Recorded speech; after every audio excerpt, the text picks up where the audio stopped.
આ માહિતીના આધાર પર આપણે બે દાખલા ગણવાના છે કે કોઈ ચોક્કસ રકમનું ચક્રવૃત્તિ વ્યાજ સાથે રોકાણ કરવાથી 2 વર્ષની અંદર, એટલે કે આપણી રકમ છે તો 2 વર્ષની અંદર આપણને જે છે 8,820 મળે છે અને 3 વર્ષની અંદર જે છે આપણને 9,261 મળે છે. તો વ્યાજનો દર શોધવાનો. તો જુઓ, આ 1 વર્ષનો ગેપ થઈ ગયો. તો 1 વર્ષમાં કેટલું વ્યાજ મળે છે? તો અહીંયા જુઓ કે ભાઈ 1 6 માંથી 2 4 અને 12 માંથી 8 એટલે કે 4, 441 રૂપિયાનું વ્યાજ 8,820 રૂપિયા પર મળે છે. તો 100 એ કેટલું? તો આ જે છે આપણને વ્યાજનો દર મળશે. આ જીરો અહીંયા જીરો એ કાઢીશું તો આ જે છે 441 ને 2 કરીશું તો 10/2 એટલે કે 5% વ્યાજનો દર થયો. તો આપણો જવાબ પહેલા દાખલામાં શું આવશે? 5%. હવે બીજી રકમ આપણને આપી છે કે ભાઈ 2 વર્ષમાં આટલું પ્રાપ્તિ, 3 વર્ષમાં આટલું થાય, તો મૂળ રકમ કેટલી છે?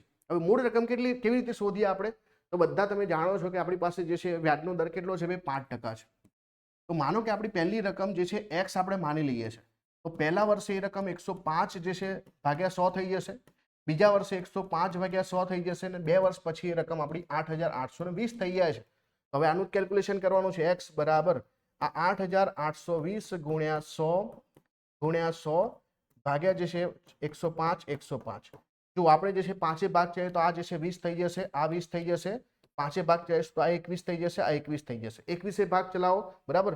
તો 21 જે છે 21 ચોક જે છે બરાબર 84 થઈ જશે અને 4 વધ્યા તો 21 દુ 42, તો આ 420 થઈ ગયા. ફરીથી 21 આપણે ભાગ ચલાવીશું તો 21 દુ 42, તો 20 ગુણ્યા 20 ગુણ્યા 20 એટલે કે આપણી રકમ જે છે કેટલી થઈ જશે? અહીંયા 8,000 રૂપિયા થઈ જશે.